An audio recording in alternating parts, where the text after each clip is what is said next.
Well, hey, everybody. This is Christian Bassar with another episode of Historical Thoughts and Interpretations podcast. You may notice from the last episode, the sound might be a little bit more different again. The reason for this is I'm back in the same room where I've recorded previous podcasts, so the sound might be a bit different from the last time. And also, I have the microphone on a stack of books, so to get it closer to me so that it doesn't sound so far away and everything. The books I have holding it up now are two Russian language books about ISIS for a current project, an issue of a history journal, a Russian novel, Statsky Sovietnik, which a friend of mine sent to me. I need to finish reading it. And let's see, a book about Russian, Ukrainian, Georgian, Armenian, and Azeri cooking. And to top it all off, it's actually a book from 1815. Looks like it was written by a British man, but published in the United States, very young United States. It's called The Narrative of the Campaign in Russia. This is about Napoleon's Eastern Front experiment, if we may put it that way, when he tried to invade Russia in the early 19th century, and yeah, just the Coles Notes version here, it didn't go well. So here's another, the podcast is actually about another military campaign that didn't go very well, and I'm going to be doing an analysis of the Japanese invasion of the Aleutian Islands. The Aleutian Islands, for those who don't know, when you think about the Pacific War in, the Pacific Theater in World War II, between the Americans, well, there were other countries too, but predominantly the Americans and the Japanese, you think of campaigns like, Midway, Tarawa, Guadalcanal, Iwo Jima, Okinawa, and things like that. But this, the Aleutian Islands campaign was when the Japanese actually tried to take, and they actually did succeed in taking some American islands off the coast of Alaska, called the Aleutian Islands. And this campaign, as we will see, didn't go very well either. And it happened at the same time as Midway, and Midway was an absolute disaster. And then the Japanese took some islands in the Aleutian Islands, or the Aleutian chain, and the Americans came with a campaign a few months later in the next year, to take those islands back. So with all that, with a little bit of a background back into it, I'm going to do an analysis, mostly maybe not so much of the campaign itself and who was involved and everything, but more why the Japanese wanted to take these islands and whether or not this was a good plan. And in my thoughts on that. So with that said, let's jump right into it. So in the early phases of the Pacific War, the Japanese military command had created a grand plan to achieve dominance in the Pacific theater. Their hope was to destroy the American carrier fleet and capture Midway Island while simultaneously seizing the Aleutian Islands of Alaska. This was part of what was called the Basic Plan. And the first phase was the Pearl Harbor attack, which was carried out on December 7th, 1941. So the objective of this attack was to destroy the American carrier fleet. And then the second phase was to capture Midway Island and take the Aleutians. So this is how they envisioned this plan working. If the Japanese were able to destroy the carrier fleet, this would essentially cripple the American military from really responding at all to Japanese, aggression or invasions in Asia, because the Pacific Ocean, of course, is very vast, and there's not very many places to land aircraft and resupply and everything. So the Americans have to operate by a carrier fleet. Well, the Japanese have to as well, to go out to any significant distance in the ocean. They have to use aircraft carriers. There's no choice.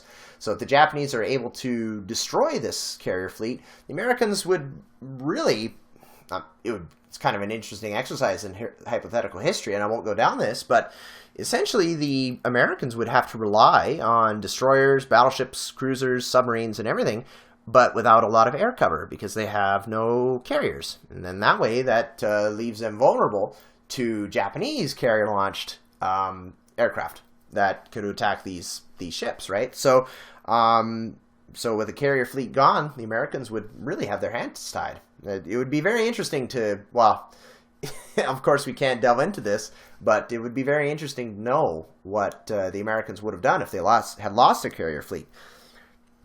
And the second phase of the plan, like I said, is for the Japanese to capture Midway Island and take the Aleutian Islands off of Alaska. This would extend the Japanese Empire's defenses eastward. So essentially this would create a buffer zone to their eastern flank and allow them to respond to any American threat more effectively. This was the idea. And so the plan of this, if they were able to carry out this basic plan as they wanted, the Japanese would theoretically have had complete control of the Northern Pacific and also be free to strike out against Fiji, Australia, and even Hawaii. But unfortunately for the Japanese, Pearl Harbor did not achieve the objective. So the first phase of the basic plan did not succeed in destroying the American carrier fleet. And of course, the Pearl Harbor attack, it killed about 2,000 American servicemen, and ships were heavily damaged. And the USS Arizona was sunk as well. But really, it did not do nearly as much damage as the Japanese had hoped. So they had to revise Phase 2. So instead of the objective of destroying the American carrier fleet had to be moved to going out to Midway. So going out to Midway Island, instead of just taking it, now the Japanese want to draw out the American carrier fleet and destroy it there. That's how they're going to have to deal with that. But the idea of establishing the Aleutian Islands as an outer defense area was still considered after the second phase was revised. On April 18th, 1942, American Lieutenant Colonel James H. Doolittle had attacked Tokyo with 16 B-25 Mitchell bombers. The raid was not completely unexpected, as some Japanese officers had already anticipated the need to protect the capital. But the Doolittle raid had been launched about 700 miles from Tokyo, from carriers. But the Japanese had expected such a raid would have been set out only about 300 miles away. And this greatly confused the Japanese defenders. The Doolittle raid increased fears of further attacks on the Japanese mainland, even though it did little actual damage. It also prompted Admiral Isoroku Yamamoto, the commander of the Japanese Combined Fleet, to build a picket line between the Midway and Aleutian Islands. Before the attack, Yamamoto was mocked for thinking that the Aleutians could be used for such actions. But afterward, many thought that Doolittle's bombers had actually left from the Aleutians, the only American territory which was within range of the Japanese mainland. And though the Japanese eventually discovered that the raid was carried out from aircraft carriers, they still feared that air bases would be set up in the Aleutian Island chain, allowing the Americans to attack from the Aleutians to the Japanese mainland. Someone who has written in an extensive history of American naval operations during World War II is a man named Samuel Eliot Morison. And his analysis gives valuable insight into the reasoning behind the Japanese planners in the Aleutian attack.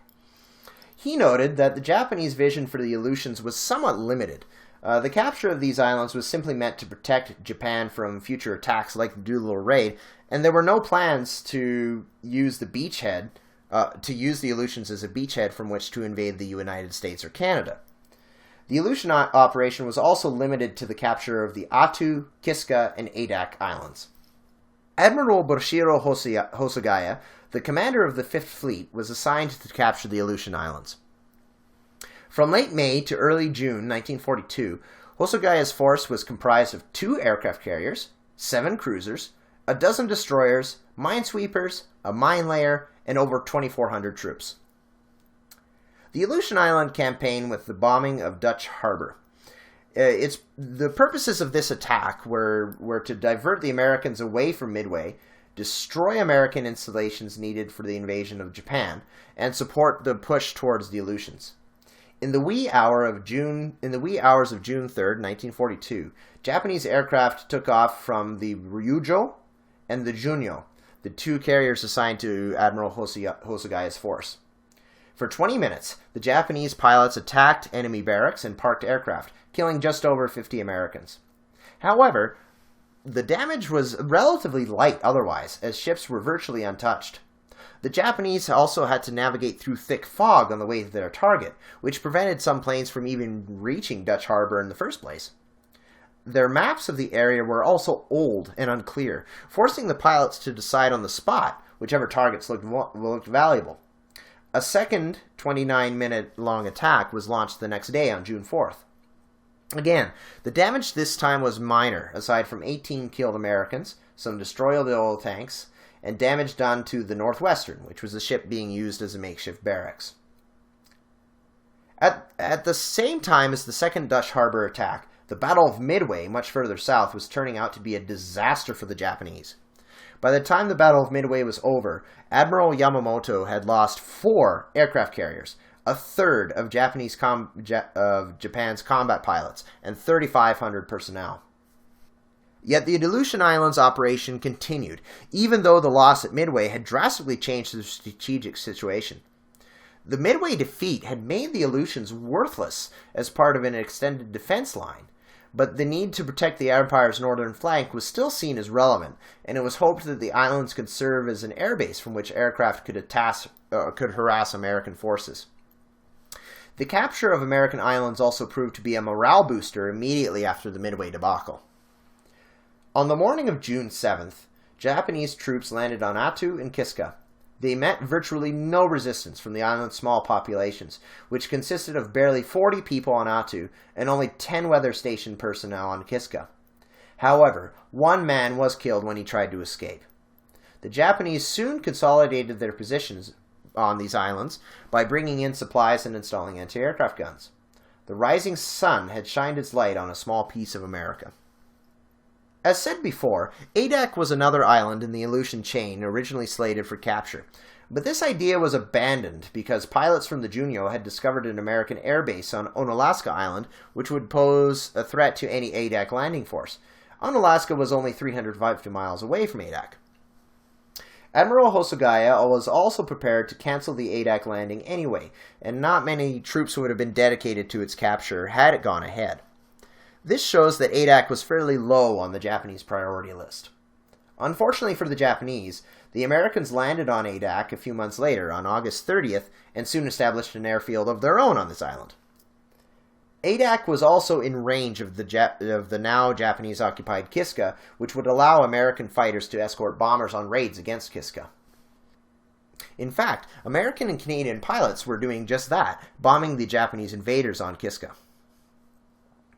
Yet, despite having lost a piece of their country, American planners were much more concerned about the rest of the war. There was, of course, the rest of the Pacific Theater. After the Battle of Midway, there were more battles to come. And the Nazi-Soviet War was still raging. Battles were also being fought in North Africa. So, compared to these other campaigns, the Japanese presence on some small, tiny islands on the Aleutian chain was a small matter, really. And this was at least until January 1943, when at the Casablanca conference between the American, Soviet, and British leaders, it was decided that the occupied Aleutians should be taken that spring. The battle for Attu began when American forces landed there on May 11th, 1943. The combat raged on until the 29th, when the remaining Japanese soldiers made a furious banzai charge against a hill called Engineer Hill. They almost defeated the Americans here, but they were ultimately beaten back. But Kiska still had to be recaptured, and it was predicted to be a tougher battle than the one for Attu. While only 2,000 Japanese soldiers had been stationed on Attu, there was an expected 8,000 or 9,000 on Kiska, and they were well supplied and better equipped. A joint American-Canadian force of about 30,000 soldiers landed on Kiska on August 15th. But the Japanese had already quit the island in late July. The garrison, which had turned out to have only been comprised of 5,183 men, had slipped away in the fog. The Aleutian campaign was now over, and the islands were back in American hands. Now it's time to analyze the wisdom of the Aleutian campaign. It certainly looked good on paper. The capture of the Aleutians would have made sense if it had actually protected the Japanese Empire's northern flank and diverted American forces from Midway. But the Japanese Aleutian campaign was not such a great idea in reality. When the Japanese sent their force to take the Aleutians, they used assets that could have been useful elsewhere. Two of these assets were the Ryujo and the Junyo, the previously mentioned carriers assigned to that mission. These ships carried 40 fighter planes, which could have been very useful at the Battle of Midway, providing cover for dive bombers and carriers. Also, as the Japanese were fighting to hold on to Guadalcanal in 1942, they maintained their presence in the Aleutians, even sending over 1,000 troops to Kiska on December 2nd, 1942. Compared to Guadalcanal and other crucial battles, the Aleutian project was a waste of manpower. This much was clear in July 1943 when the Japanese, as I said, just left Kiska, not deeming it worth the fight to keep it. The imprudence of the Aleutian campaign is not clear only through hindsight. Japanese commander Minoru Genda, who is described as a, quote, brilliant air officer, expressed his own doubts about the endeavor. He saw the Aleutians as a dangerous distraction, taking forces away from the far more critical Midway operation, which was an opportunity to finally destroy the American carrier fleet. Genda wanted everything thrown into that effort, and he worried that the plan for the Aleutians was a sign that the Navy had lost sight of the urgency of that objective. Also, it was impractical to hope that the Aleutians could be used as a defensive picket line against American raids. We saw before how the Japanese loss at Midway made the Aleutians much less valuable. The vastness of the Pacific Ocean made an Aleutian frontier position even more impractical, as Japanese patrol planes could not hope to cover all the gaps in this defensive line. This would allow American ships to pass through with relative ease. After all, the carrier force from which Doolittle raided Tokyo was able to get within 700 miles of the Japanese mainland, and then it slipped away, escaping detection. Related to the plan for a picket line was the Japanese fear that the Americans could establish airfields on the Aleutians. These fears were somewhat justified, as the Americans had built a 5,000-foot runway on Umnak Island, and in addition to the previously mentioned air bases on the Onalaska and Adak Islands. Umnak's airfield, though, was of poor quality, but it was still a valuable base from which fighters could defend the nearby Dutch harbor. If the Japanese had these islands, they certainly could have attacked American air and naval supply routes. Japanese fears were even more justified if we consider that sometime after the Battle of Attu, the Americans built yet another airfield there, from which bombers attacked the Japanese Kuro Islands. Despite this, however, the Aleutian weather was a constant menace, as the Japanese flyers found when attacking Dutch Harbor in June 1942. While this would not completely nullify the Aleutians' potential value to the air war, the conditions would prove a constant hazard. Extreme winds, known as willy-wah winds, and the constant threat of fog, so the foggy season actually starts around June 1st in this region, so the constant threat of fog and snow made, quote, flying weather the exception rather than the rule. Yes, the Americans were able to bomb Japanese territory from Attu, but the region's treacherous weather made large-scale strategic bombing runs simply impractical. As Morrison has said, quote, any large-scale bombing offensive from the Aleutians would have expended bombers faster than they could be built. Because we need to consider, too, it's not just weather conditions when you're flying. You know, when a plane is sitting on the ground, cold weather conditions will damage that airplane too while it's sitting on the ground. Cold weather does, living here in Canada, we experienced around the Christmas season and up to about a few weeks ago, we had temperatures dropping down to about minus 35 degrees centigrade. That's almost minus 40 degrees Fahrenheit. So things break more easily. Airplanes have to deal with icing, which is very dangerous. Cars don't start as easily as they normally do. We helped move a friend, and things seem to break a bit more easily. And not that we were being uncareful, because we were being careful, but we have to be careful when moving. We have to be also careful for ourselves. As humans, we also have to be careful as well. The body gets more tense and everything in colder weather, so machines break down too. So that's a really long rant about Canadian winters or something. But I don't mind winter, so it's all good. But if I was on the Aleutians, at this time in 1943 or 1940, around that time, and manning an airfield, I probably wouldn't be so happy about winter. But what about using the Aleutians as an invasion route to the North American mainland? As we saw before, the Japanese had no real plans for such an endeavor. But on a map, the situation may look more threatening.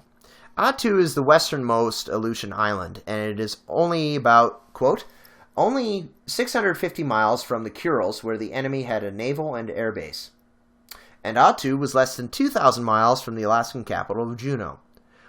One may look at this map and think that in taking the Aleutians, the Japanese actually did threaten the mainland with invasion. Some Americans, such as Billy Mitchell, at the time, believed that the Japanese would take this route to directly attack the states. But the reality changes when we look beyond a map's face value. Remember, something may look dangerous or interesting on paper, but in reality, it doesn't always work that way. Air distances were much greater than the surface distances just listed. Flying from Attu to the Japanese industrial center entailed a 2,000-mile trip, and it was 3,150 air miles from the Kurils to Seattle, the closest American industrial center to Japan at the time. Japanese aircraft and ships would have had to travel these long distances to keep garrisons and invading forces alive, creating very long supply lines, making reinforcement a complicated, risky affair. So just to think, imagine if the Japanese did invade Seattle from the Aleutian Islands. Okay, fine. They still have to get supplies all the way from Japan and from the Kurils. I'm not sure if the Japanese had big garrisons in the Kuril Islands, but I would have to look at the numbers for that. I don't know those right away. So, but still, like I say, they would have to move an equivalent distance of 3,150 air miles. That's a long way. A lot can happen in that distance. And so the risks of American attack, American disruption of these supply lines, this would have become especially true after Midway, as many Japanese leaders wanted to be cautious and save resources. And also, with a lot of the Japanese carrier fleet destroyed at Midway, there's less protection for these hypothetical supply lines. So it's evident that geography and distances are not the only factors which must be considered when formulating a military strategy, as logistical concerns would be significant for a Japanese force invading the American mainland from the Aleutians. Especially in wartime, the terrible flying weather would ground supply planes, and it would make organizing and deploying an invasion fleet very difficult. There was also the environment on the islands themselves, which supported very few resources and was inhospitable to armies. Morrison has said, quote, all of the islands are very mountainous, with few places level enough for an airfield and few harbors affording shelter to large ships. Walking and driving are difficult in the island's thick tundra grass and underground volcanic ash, which can easily turn to mud. So these places are terrible places from which to start an invasion. So one may think, well, what about the Americans? The Americans were able to send troops and everything to Normandy and attack Germany from there, and there's a big Atlantic Ocean in the middle and everything. Okay, that's fine, but also the air war was not as big in the Atlantic, over the Atlantic Ocean itself. There were U-boats and everything like that, and there were certainly carriers involved, I'm sure, but I don't know as much about the carrier war in the Atlantic theater, but it's definitely not as big as in the Pacific War. And also the reality is that the Americans had a very big ally, very powerful ally, right next to Germany and mainland Europe. They had the United Kingdom. So the Americans actually set up in the UK, and they launched their invasion from there.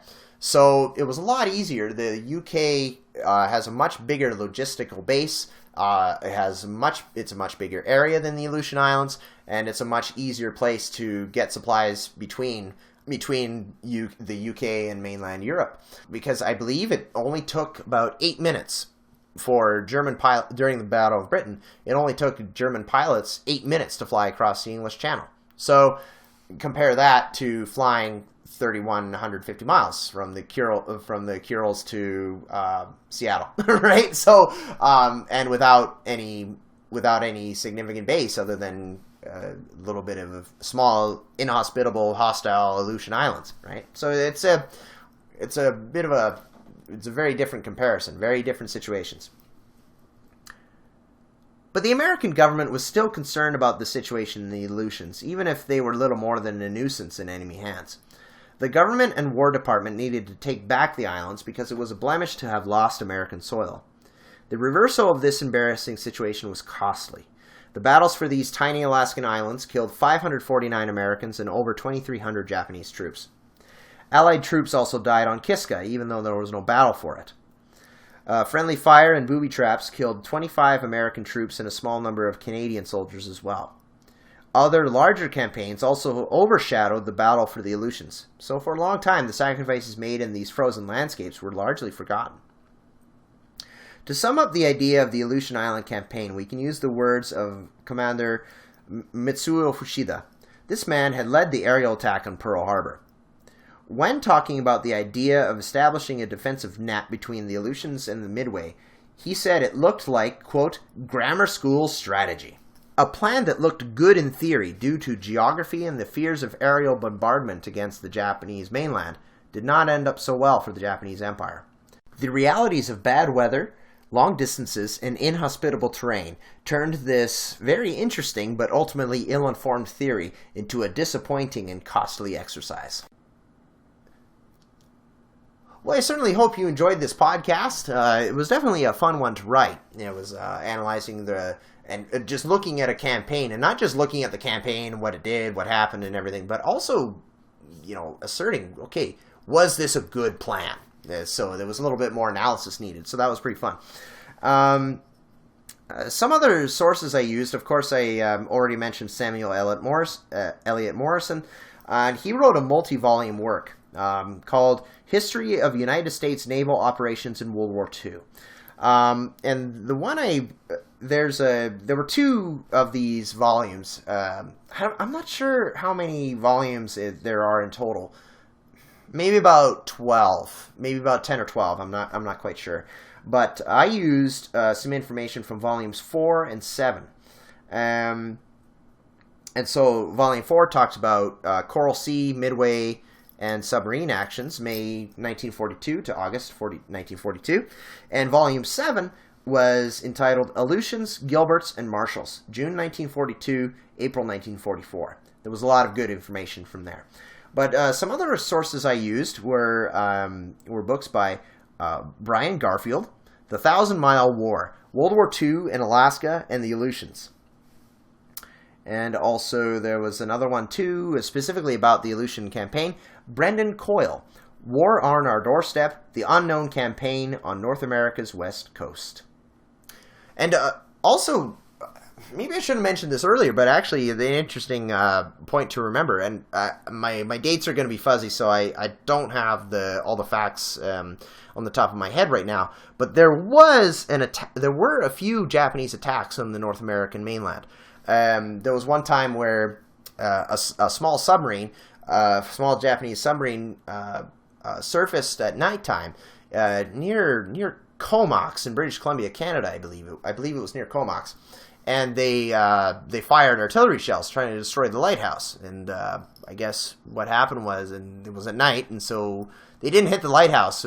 And then there was another case. It was in Oregon, I believe, where a Japanese pilot, he took off from a submarine and tried to firebomb a forest in Oregon. And I apologize, I don't remember the exact name, or I don't remember the name of the pilot, or exactly where he was, but he had engine problems, I believe it was, and he had to bail out, and he became a POW on American soil. So just to kind of go back to this Aleutian Islands plan, if people were afraid of the Aleutians becoming a major base of Japanese attack on the Americans or Canadians, these attacks were launched by submarines that I just mentioned. So they were launched by submarines, so that the Aleutians didn't really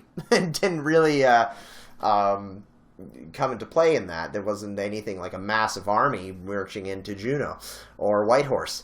So that's just an interesting little postscript, I suppose, to this podcast. So I don't think I've ended on a postscript before, except maybe the first one. But with all that said, I hope you guys are all doing well, and we'll see you in the next one.